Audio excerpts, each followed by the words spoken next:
Hello friends, আমি হালিমা। আমার ছোট্ট রান্নাঘরে আপনাদের সকলকে স্বাগত। তো ফ্রেন্ডস, আজকে আবার একটা খুবই মজাদার নাস্তার রেসিপি নিয়ে আপনাদের সামনে হাজির হয়েছি। আজকে আমি শেয়ার করছি পুর ভরা ভাজার রুটির রেসিপি। তো নামটা শুনতে অদ্ভুত লাগলেও রেসিপিটা বানানো খুবই সহজ আর খেতেও কিন্তু খুবই মজার। তো দেরি না করে চলুন দেখে নিন রেসিপিটা আমি কিভাবে বানাচ্ছি। তো রেসিপিটা বানাবার জন্য প্রথমে আমি পুর রেডি করব। তো পুরটা বানাবার জন্য এখানে আমি দেখুন গাজর নিয়েছি, গাজরটা আমি গ্রেট করে নিয়েছি। তো কড়াইয়ের মধ্যে দিয়ে একটু আমি নাড়াচাড়া করে নিচ্ছি। তো তারপর আমি এর মধ্যে দিয়ে দিচ্ছি ফ্লেভারের জন্য এলাচ 2 থেকে 3টে মতো, একটু থেতো করা আছে। আর দিয়ে দিচ্ছি মিষ্টির জন্য চিনি। চিনিটা আপনারা কম বেশি করতে পারেন, মানে মিষ্টিটা আপনারা কম বেশি করতে পারেন।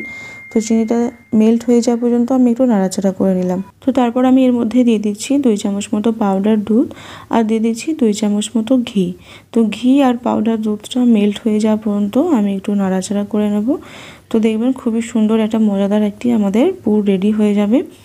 তো বন্ধু, গ্যাসের ফ্লেমটা অবশ্যই লো টু মিডিয়াম রেখে করবেন, হাই ফ্লেমে রেখে করলে কিন্তু এটা পুড়ে যাবে। আর এর মধ্যে আমরা কোনো লিকুইড পানি বা লিকুইড দুধ কিন্তু দেব না। দেখুন এক পর্যায়ে নাড়তে নাড়তে খুবই মজাদার শুকনো শুকনো একটা পুর আমাদের রেডি হয়ে গেছে। তো গ্যাসের ফ্লেমটা আমি অফ করে একটু নামিয়ে নিলাম। আর এবার পুরটাকে একটু ঠান্ডা করে নেব। তো তারপরে আমি একটা ডো রেডি করব। চাইলে আপনারা ডোটা আগেও রেডি করে রাখতে পারেন। তো তার জন্য আমি এখানে নিয়েছি ময়দা, দিয়ে দিলাম লবণ 2 চামচ মতো, দিয়ে দিয়েছি পাউডার চিনি 1 চামচ, ইস্ট, একটু সাদা তেল। তো একটু হাতে করে ময়ন দিয়ে নেওয়ার পর হালকা হালকা গরম পানি দিয়ে আমি একটা সফট ডো তৈরি করে নেব, যেমন আমরা পিৎজা করার জন্য ডো তৈরি করে থাকি তেমন করে। তো ডোটা একটু মাখানোর পর, মানে ডোটা রেডি হয়ে যাওয়ার পর অবশ্যই কিন্তু একটু গরম জায়গায় রাখতে হবে 20 থেকে 30 মিনিট মতো। তো 20 থেকে 30 মিনিট পর আমার ডোটা অলরেডি রেডি হয়ে গেছে। এবার আমি ছোট ছোট লেচি কেটে নিচ্ছি। তো বন্ধুরা, আমি এখানে যেভাবে লুচি করে থাকি সেভাবে করে আমি করে নেব। আর লুচিটা করার জন্য একটু পাতলা পাতলা করে থাকি, কিন্তু এখানে লুচির মতো সাইজ করব ঠিকই, কিন্তু আমরা একটু মোটা করব। তো আমি আপনাদের একটু দেখিয়ে দিচ্ছি।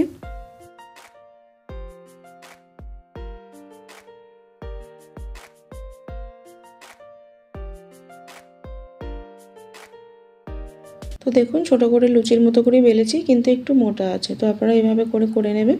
এবার যে গাজরের পুরটা আমি রেডি করেছি, গাজরের পুরটা 1 চামচ মতো ভরে ভরে আমি এর মধ্যে দিয়ে দিলাম। এবার আমি একটু মুড়িয়ে নিচ্ছি, যেভাবে আমরা মোমো মুড়িয়ে থাকি ঠিক তেমন করে। তো দেখুন এইভাবে করে মুড়িয়ে ভালো করে গোল করে নিতে হবে। ব্যাস, আমাদের নাস্তাটা রেডি হয়ে যাবে। তো আমি হাতে করে একটু ফ্রেশ করে নিয়েছি, একটু চ্যাপ্টা মতো করে নিয়েছি। এটা তেলে যাওয়ার পর কিন্তু ফুলে একদম বলের মতো হয়ে যাবে। তো সমস্ত নাস্তাগুলো আমাদের রেডি হয়ে গেছে। এবার আমরা ফ্রাই করব। তো ফ্রাই করার আগে আমি একটা ডিম ভেঙে নিয়েছি। এই ডিম ভাঙাটার মধ্যে ডিমটা ভেঙে একটু ফেটে নিতে হবে অবশ্যই। তো তারপরে আমি একটু দিয়ে দিচ্ছি গরম তেলে। আর তেলটার জন্য কিন্তু গ্যাসের ফ্লেমটা একদম লো রাখতে হবে। তো লো রেখে এটা ফ্রাই করতে হবে। মানে হাই ফ্লেমে দিয়ে ফ্রাই করলে পরে কিন্তু হবে না, তাহলে পরে ভেতরে কাঁচা থেকে যাবে। দেখুন লো ফ্লেমে দিয়ে আমি ফ্রাই করছি একদম।